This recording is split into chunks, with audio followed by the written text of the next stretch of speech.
Tout le monde a déjà voulu avoir des pouvoirs surhumains, mais différentes œuvres d'art nous ont appris qu'il fallait souvent faire un sacrifice, et parfois de taille. Aujourd'hui mes amis, c'est avec un très grand plaisir que je vous parle de Spawn.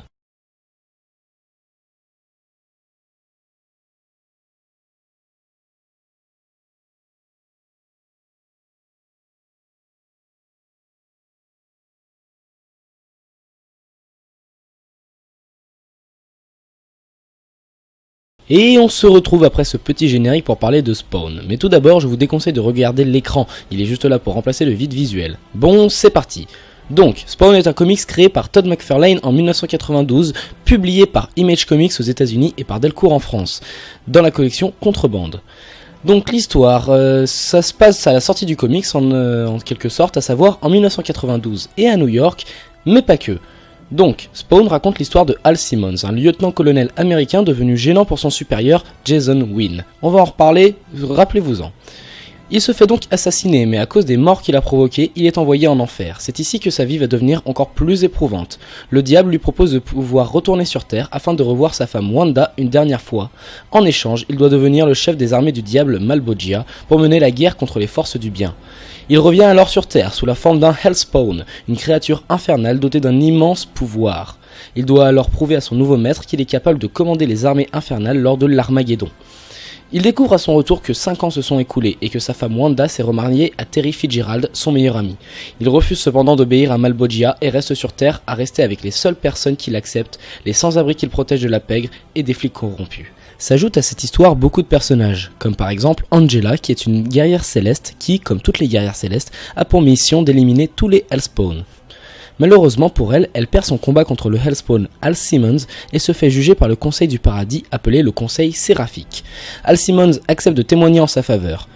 Malheureusement pour elle, elle mourra dans un combat qui l'oppose à Malbogia lui-même. Elle reste un personnage très important dans la série.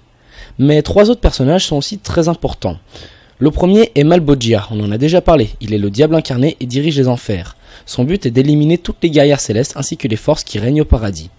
Le deuxième est Boots, son nom réel est Bela Dzikial, un ange envoyé sur Terre pour surveiller Hal Simmons, mais il se lie d'amitié avec lui, ce qui rend sa mission plus complexe. Et le dernier est un soldat de Malbogia qui est censé apprendre à Hal Simmons à se servir de ses pouvoirs et à devenir un bon général des enfers. Il prend l'apparence d'un clown et est Il prend donc l'apparence d'un clown et est un tueur hors pair nommé Violator, mais devenu jaloux du Hellspawn de 1992, il l'affronte. Malbogia, furieux, s'interpose et condamne le démon Violator à rester sous cette apparence de clown et à vivre sur Terre pour la fin de son existence. Il s'allie à Jason Wynn, je vous rappelle que c'est le supérieur dont on a parlé au début, pour se venger de Hal Simmons. Donc voilà en gros l'histoire. Il faut savoir que cet univers est très grand, très étendu et que plusieurs points sont très importants à retenir pour bien comprendre l'histoire ainsi que les histoires alternatives de cet univers. Premièrement, il y a une flopée de Hellspawn. Hal Simmons n'est ni le premier ni le dernier. Pareil pour les autres types de personnages. Deuxièmement, les Hellspawn, comme les anges ou les guerrières célestes, sont mortels. Troisièmement, la guerre qui oppose les Hellspawn et les guerrières célestes est une vraie guerre. Il y a des morts, des alliances, des trahisons. Cela se passe dans l'univers entier et elle se passe depuis la nuit des temps et durera encore très longtemps, jusqu'à l'Armageddon, excusez-moi. Quatrième règle et dernière, lorsqu'un soldat meurt, il est remplacé. Par exemple, avant Hal Simmons, il y eut un autre Spawn très puissant, Cain, alias le comte Cogliostro. Il a d'ailleurs eu plusieurs noms, Cain, Malchus, Merlin ou Faust. D'ailleurs, j'ai un petit peu menti, il n'est pas mort en 1992, il conseille Simmons et le raisonne. Il explique d'ailleurs une notion très importante. Les pouvoirs des Hellspawn sont limités, et une fois épuisé, Simmons sera obligé de retourner auprès de Malbogia. Donc, c'est plutôt simple, j'adore ce comics. Spawn est pour moi l'un des héros les plus prestigieux et les plus puissants. Il a connu la misère, la mort, la souffrance, autant émotionnelle que physique. Il est intelligent et a des valeurs. Il a beau être au courant de sa puissance, il cherche sa place dans un monde qui ne veut pas de lui. Et par-dessus tout, il sait que le monde est horrible et cruel et n'hésite pas à tuer en cas de nécessité première. C'est un héros très badass, mais Spawn en tant que comics est fantastique sous 2 aspects. L'histoire et la mise en scène, premièrement. Les deux sont liés à la Bible par des noms de personnages comme les différents événements. On parle de l'Armageddon et les noms comme Cain, Faust, Malbogia ou encore Bela Dzikial. Ce sont des noms très bibliques. Ces différents points, nous poussent à se renseigner si on ne connaît pas vraiment et nous donnent de bons frissons lorsqu'on les connaît. Le deuxième point, c'est le dessin. Il égalise facilement celui de Jim Lee tant il est empli de détails et de justesse de traits. Dessin qui par ailleurs s'allie très bien dans son style avec l'aspect gore et horrifique du comics. Bref, pour Spawn, je vous conseille très grandement de découvrir. Donc, on va passer un petit peu dans la partie des produits dérivés. Spawn n'a pas vraiment eu de produits dérivés à proprement parler. Il y a eu une adaptation en série animée de 1997 à 1999 nommée Todd McFarlane's Spawn et un film en 1997. Bon, il y a aussi eu de nombreux cosplays de fans, mais c'est pas le plus important, va-t-on dire.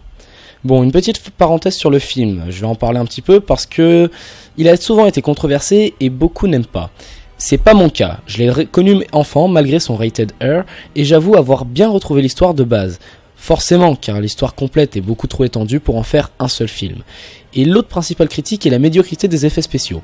Alors oui, ils ne sont pas superbes, surtout lorsqu'on sait que Terminator 2, référence des FX, est sorti en 1991, soit 6 ans avant.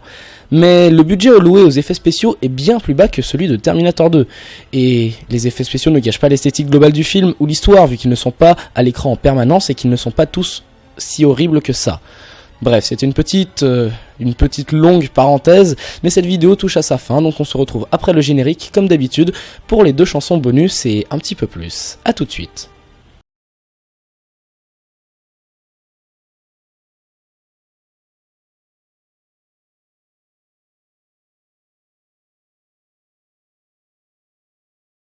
Et on se retrouve après ce générique pour parler des 2 musiques que j'ai choisies pour cet épisode. La première est Don't Stop Me Now de Queen, que j'ai redécouvert récemment et que j'écoute en boucle toute la journée sans hésitation. Elle donne la pêche dès les premières notes et est beaucoup trop courte à mon goût. La deuxième est la musique Path of the Wind du dessin animé Mon voisin Totoro, produit par le studio Ghibli et réalisé par Hayao Miyazaki.